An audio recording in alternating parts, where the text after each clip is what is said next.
my goodness! Grabe naman yung butas. The DENR says you're not supposed to be operating because you have a stoppage order.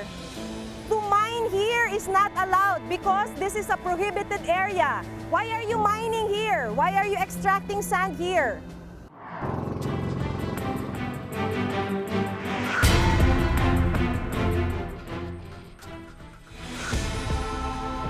Ito ang gamit namin. Pag nakuha na namin, yung papahila namin sa sa tao. Nilalabas namin sa ilog.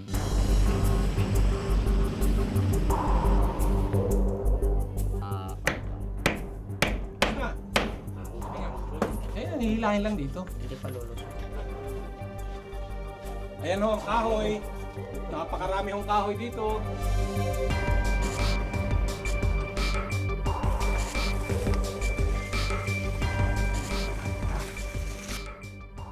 Ito yung mga yakal na nakumpiska ng mga taga-DNR dito sa may Kalayaan, Laguna. At kung makikita nyo nga po ay sariwa pa yung putik na nanggaling sa kabundukan.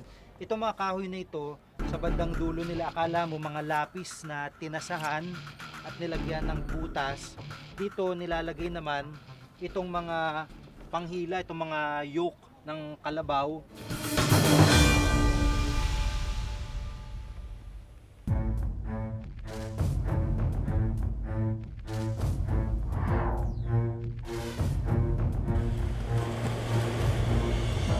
Kilala ang Cagayan bilang mayaman sa black sand o magnetite, isang uri ng mineral na ginagamit sa paggawa ng bakal. Katunayan, 6 na bayan sa northern coastal part ng lalawigan ang nagtataglay ng ganitong mineral ayon sa Mines and Geosciences Bureau o MGB.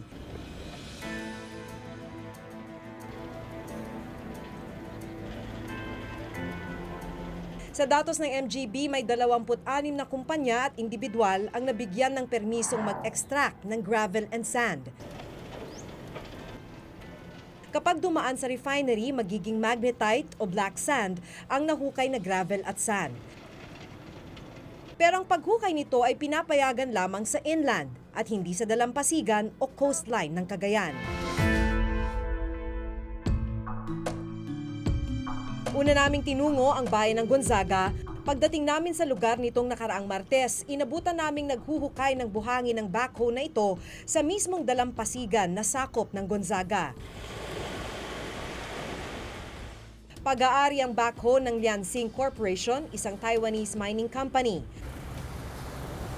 Ayon sa datos ng MGB, February 2011 nang bigyan nila ng Mineral Processing Permit ang Liansing Corporation o permit para makapaghakot at makapagpatayo ng refinery ng gravel and sand sa inland. Pero ang kumpanyang ito natuklasan naming may stoppage order pala mula sa DENR Mines and Geosciences Bureau o MGB. Ayon sa stoppage order, nilabag ng kumpanya ang Section 15 ng Philippine Mining Act of 1995 na nagsasabing bawal magmina 200 metro mula sa hangganan ng low tide hanggang sa dalampasigan. Sa inilabas na stoppage order ng DENR noong July 2, 2013, ipinatitigil niya ang operasyon ng black sand mining na ito dahil daw nagmimina sila sa prohibited area. Ibig sabihin nandito na sila sa may shore. Pero kung titignan nyo naman, parang walang stoppage order. Tuloy-tuloy ang kanilang operasyon. Nung malayo-layo pa kami, kita mo naman yung tuloy-tuloy, yung black sand mining. Pero nung nakita nilang papalapit na kami, biglang tumigil, umalis yung operator. Oh my goodness! Grabe naman yung butas. Ang laki ng iniwang uka. If I'm not mistaken, ngayong umaga lang sila nagsimula nito. You're Taiwanese? So you're part of the company that's operating the black sand mining? When did you start this? Just this morning, and it has left this hole, right? The DENR says you're not supposed to be operating because you have a stoppage order. To mine here is not allowed because this is a prohibited area. Why are you mining here? Why are you extracting sand here? I'm from GMA7. We are a media company. We're based in... Nilapitan namin si Chris Chu, ang sinasabing anak ng may-ari ng Liansing. Iginiit niyang may permiso silang gawin ang paghuhukay ng buhangin sa mismong shoreline. Where can you dig? 3 kilometers 3 kilometers Yes, from where? from here. From here, 3 kilometers Yes. to the sea? Yes. Is that what you're saying? Yes. From here to there, you Yeah. can dig sand. Yes. Who allowed you? More we have done. You have a Yes. permit? Yes. Pero ito po ay nasa beachfront. Yung nakita namin itong naghuhukay, nasa mismong dagat. Pero pinabulaanan ng chief ng monitoring section ng MGB Region 2 na si Engineer Geoffrey Prado na may binigyan sila ng permisong makapaghukay sa mismong dalampasigan dahil ipinagbabawal ito sa batas. Ang meron lang daw ang Liansing noon ay ang pagkuha ng gravel and sand sa inland part ng Gonzaga. Bandang alas 8 po ng umaga kanina, naghuhukay dito tong kumpanya to. Okay. At inamin naman, nung nakausap po namin na Chinese or Taiwanese, Aha. may permit daw sila na gawin yun. May permit na gawin. So pinapayagan ho ba ng MGB na gawin ito? Wala po kaming ibinigay na permit na gagawin yon. Kung ano po yung nakita nyo at mismong shoreline, talagang violation po yon. At kami naman mismo sa opisina ay hindi naman namin pinapayagan yan. Bukod sa nakuna naming paghuhukay ng Lansing sa tabing dagat, naabutan rin namin ang kanilang processing plant na patuloy ang operasyon. Ang mga backhoe, walang tigil sa paglalagay ng black sand sa mga truck. Sa aming patuloy na pananaliksik, nalaman namin na noong July 24, 2012, naglabas din ang Office of Provincial Governor ng Cagayan ng isa pang stoppage order para sa Liansing. Ipinatitigil nito ang ginagawang magnetite sand operation ng kumpanya sa inland man o sa shoreline. Kaya nakapagtataka kung bakit nagpapatuloy sa operasyon ng Liansing sa kabila ng stoppage order mula sa Office of the Provincial Governor at sa DENR. So, nag-issue po kayo ng stoppage order, pero hanggang papel lang ba? Yung Hindi stoppage naman po, order na to? Kasi mukhang di naman kayo pinapansin, sir. Pasensya na, ha? Pero mukhang, nag-issue kayo ng stoppage order, pero mukhang di naman kayo Maaari siguro pinapansin. dahil nakita nyo nga po. Dahil hindi naman sa lawak po ng region to, hindi naman po namin nababantayan araw-araw mga yan. Kung kaya't ang opisina namin, ang aming buting director, ay nagsagawa po siya ngayon ng deputation pa para madagdagan ang mga kasama namin sa bureau para mabantayan itong mga implementasyon natin itong sa pagmimina. Kaya marami na rin po tayong na-deputize na mga PNP para katulungan po natin. Saan lugar ito? Ipinakita namin ang nakuna naming operasyon ng Liansing kay MGB Director Leo Hasareno at ayon sa kanya, kaagad nilang aaksyonan ang pagpapasara sa Liansing. Yung deputation na binigay niya sa NBI is for the stoppage, confiscation ng equipment, tapos filing ng appropriate charges. Kasi ang nangyari, may permit ito. Kaya lang, lumabas siya sa permit niya. Yung isang request ni RD Anceta sa governor ay i-cancel na rin yung permit. Pagkatapos yung permit niya to process, sinuspend na rin ni RD Anceta. Dati raw sa dami ng punong kahoy ay hindi madaanan ng mga sasakyan ang lugar na ito. Ito naman ay dating palayan. Pero pagkatapos ng black sand mining, ito na ang itsura ngayon.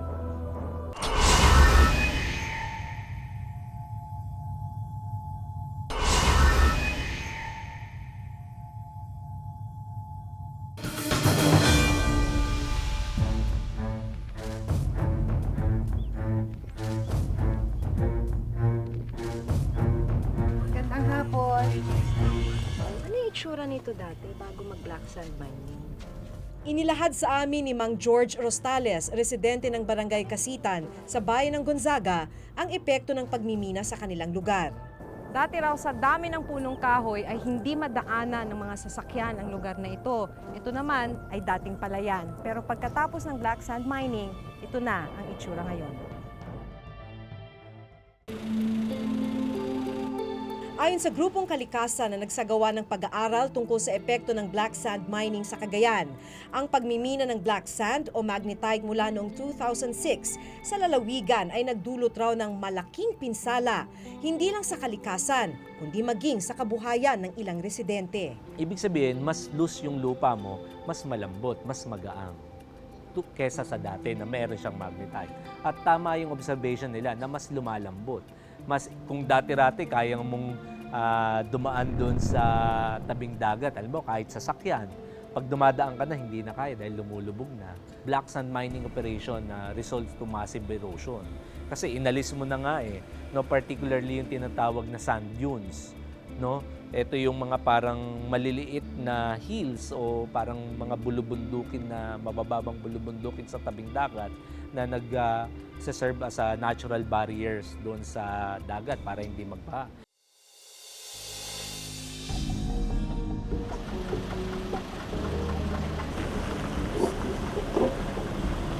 Kinagabihan, nakita pa naming ibinabiyahe ng ilang truck ang black sand mula sa iba't ibang barangay ng Gonzaga. Tatanong ko na ako, ano naman po nito, black sand?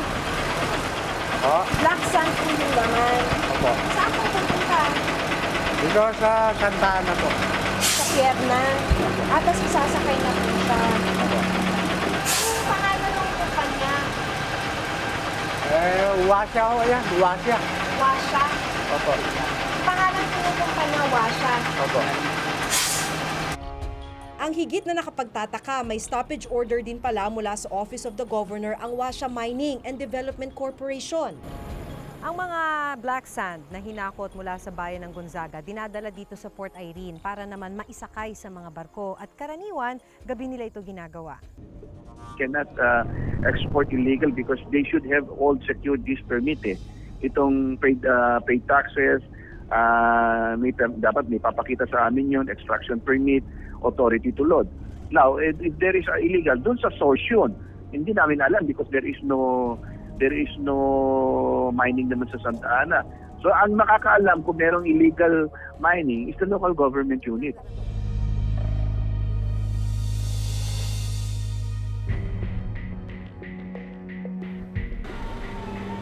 Sa pagpunta namin sa mining site, patuloy ang operasyon ng Washa. You just wanted to ask about your operation, if that's okay? Their office is better. Office is inside? Is the manager inside? Or one of you is the manager? Ayaw makipag-usap.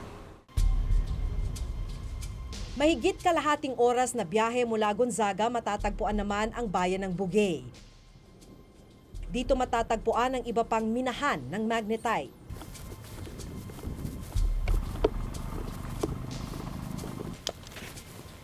Diesel. Wala. Nag-order pa pero ewan ko na kung may Nag-order pa. Hanggang saan po kayo nagmimina? Hindi, nagtatrabaho lang po ito. Oo nga, hindi hanggang saan po? Hanggang Bandaron? Pero sa pagpunta namin sa mining site, ayon sa mga nakausap naming trabahador, pansamantala lang silang tumigil ngayong araw dahil naubusan sila ng krudo. Nakatayo ang mining plant na pinapagitnaan ng Santa Teresita River at dalampasigang sakop ng Bugey. Kahit saan man tingnan, pasok ito sa 200 metrong shoreline na bawal paghukayan at minahin. Hi, good afternoon. Can we talk to you? Yes? Sinubukan naming kunin ang pahayag ng mga tagapamahala ng minahan, pero hindi kami pinaunlakan. Yung isa naman po, yung sa Bugey, ay isa naman din pong black sand mining company na for one, dapat wala sila din sa mismong lugar, but they're still continuing to operate. May stoppage order din po. Pero nag-ooperate pa rin po sila. We will reiterate our imposition we will be sending personnel because we know we only depend on the PNP to implement our order because we don't have the enough personnel to order the stoppage of this and constantly monitor the stoppage order. Kaya nga nagpaparescue ako sa pulis. Kasi pupunta ka doon na civilian, mahirap yung sitwasyon mo. Kailangan, meron kaming kasamang arm. Ngayon, sabi ni Director sa akin, kailangan mo ng NBI. NBI na naman kasama namin, kagaya yung ginawa namin sa Biskaya. So, kailangan naman namin ng NBI. Yun pa ang problema namin, nakita namin yung problema. Dahil kahit na ipa-stop ko yan, kung wala yung continuous monitoring, hindi po namin na-implement. Kaya naglagay po kami ng tao dyan. Ang problema kasi namin sa stoppage order, no? Sa dami ng carrier nila, kukunti yung tao namin na mag-monitor.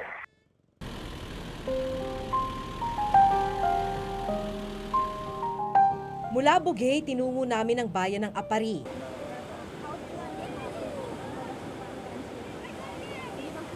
Dito sinalubong kami ng mga mangingisdang nagre-reklamo sa masamang epekto ng black sand mining sa kanilang kabuhayan. Isa na rito si Emil Sumer, 63 taong gulang. Ang kaibahan, talagang mas marami yung huli noon kaysa ngayon. Dahil doon, parang kumunti ang isda kasi na di-disturb yung environment ng mga isda. At saka nasisira na yung coral reefs. Nadi-disrupt yung fishing activity and bumababa yung aqua productivity o fishing productivity doon sa area dahil nga nasisira yung marine ecosystem. Sa aming patuloy na pag-iikot sa Apari, napansin namin ang mining facility na ito na nasa tabing dagat. This week only test the equipment is okay or not. This week you just started this week. No, start until not start. Starting putting your equipment this week. No, the equipment is finished already, right? All right. But the production not start operate.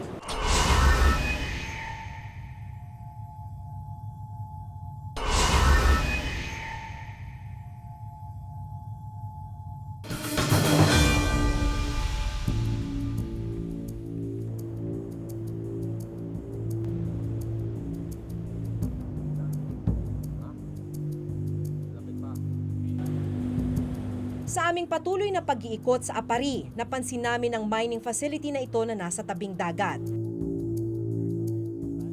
Pagmamay-ari rin pala ito ng Washa Mining Corporation.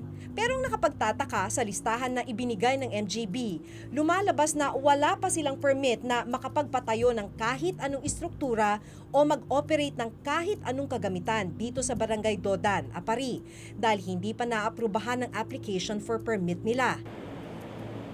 At kahit mabigyan sila ng permit, hindi rin sila pwedeng magtayo ng kahit anong istruktura sa loob ng 200 metro mula sa hangganan ng low tide sa Dalampasigan, sang-ayon na rin sa Mining Act. Pero malinaw na nakaset up na ang mga gamit nila ng amin itong puntahan. At ayon sa isang empleyado nilang lumabas para harapin kami, inilagay daw nila ang kanilang equipment upang masubukan kung gumagana ang mga ito. This week only test the equipment is okay or not. This week you just started this week. No, start until not start. Starting putting your equipment this week. No, the equipment is finished already, right? All right. But the production not start operate. All right. There, you see there are some black sand. It's only testing. Nang amin itong isang guni sa direktor ng MGB, tahasan niyang sinabing mali ito. No touch hanggat di mo nakuha yung permit. So, kung ginagawa nila yon, pinapaikot lang nila. They're just circumventing the law. Bawal pa rin yun. Now, if we see that there are activities in violation of the permit provisions, we order their stoppage or we issue a cease and desist order. If those activities were due to a permit given by the local government unit. Hanggang dun sa GenStar. more or less yan Dapat ang 200. bawal. Ito rin daw ang problema ng MGB dahil 4 lang raw ang aktibong miyembro ng kanilang monitoring team para sa buong Cagayan. Hindi mo maipatupad ng kumpleto yung mandato mo dahil kulang ka ng tao. Balik tayo sa Region 2. 4 na engineers, 3 malalaking probinsya, Cagayan, Isabela, Nueva Vizcaya, hindi mo siya maiikot. So talagang kailangan para maging effective ka, kailangan yung coordination sa ibang ahensya. Ang punto hindi problema ang tao ang problema. Ang problema, hindi raw palagi nagtutugma ang mga report ng LGU at MGB. Meron kaming mga instances na nag-deputize ang opisina natin, tapos sasabihin ng mga local enforcers na local police, sasabihin nila na napuntahan na nila at wala na. Pero pag punta namin, meron pa. So, yung mga ganong hide and seek, yung mga ganong sitwasyon, patuloy. Yan kasi mga pagpatigil ng illegal mining, police matter, illegal mining, hindi naman pwedeng Armed Forces of the Philippines. So, joint effort dapat yan ng MGB saka PNP. Kamakailan ay binuo ng MGB ang Illegal Mining Task Force. Layo nito na mas palakasin ang local enforcement sa mga lugar kung saan ito nagaganap. Yan din ang dahilan kung bakit nag-form tayo ng Illegal Mining Task Force sa nasyonal. Dahil sa nakita natin na mukhang may problema tayo sa local enforcement. Well, supposedly yung local police. Kasi mahirap naman na mag-implement sa Cagayan, taga Manila.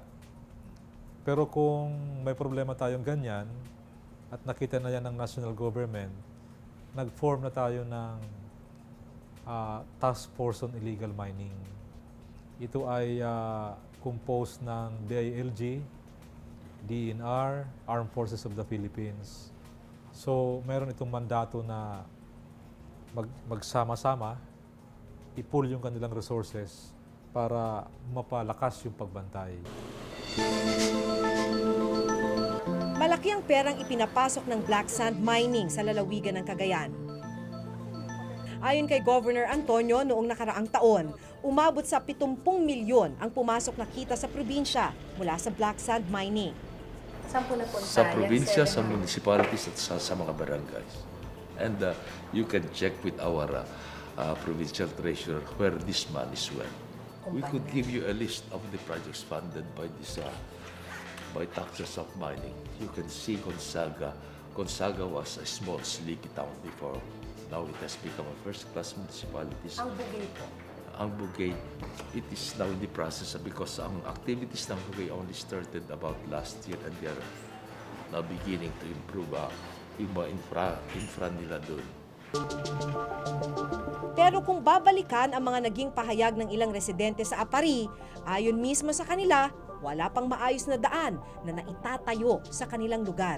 Sa tingin niyo po ba, dapat bawasan ang mining activities sa inyong probinsya?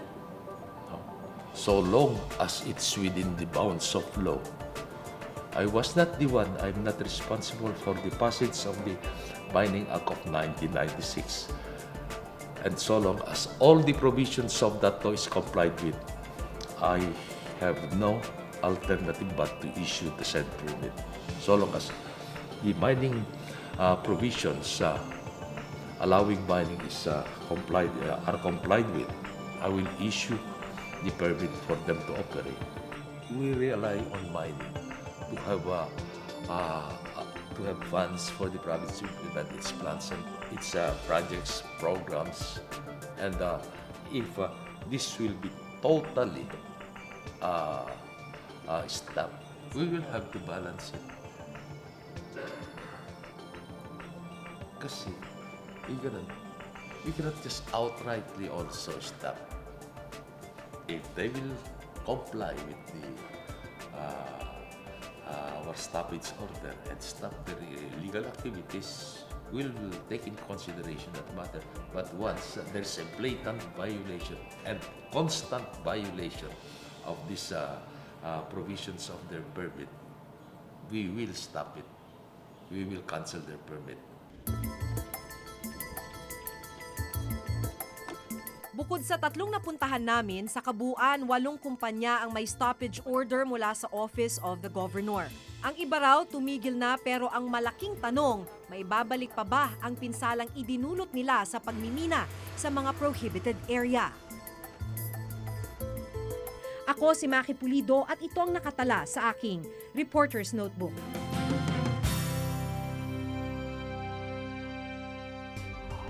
Ito yung mga yakal na nakumpiska ng mga taga-DNR dito sa may Kalayaan, Laguna at kung makikita nyo nga po ay sariwa pa yung putik na nanggaling sa kabundukan.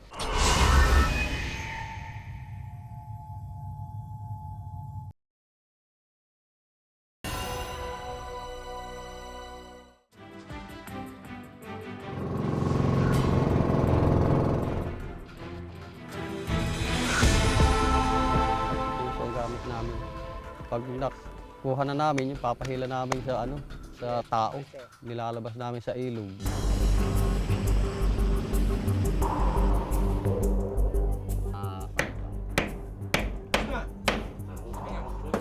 Hihilahin lang dito. Hindi pa lulusot.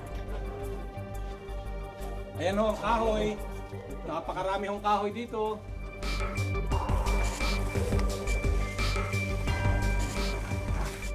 Ito yung mga yakal na nakumpiska ng mga taga-DNR dito sa may Kalayaan, Laguna at kung makikita nyo nga po ay sariwa pa yung putik na nanggaling sa kabundukan.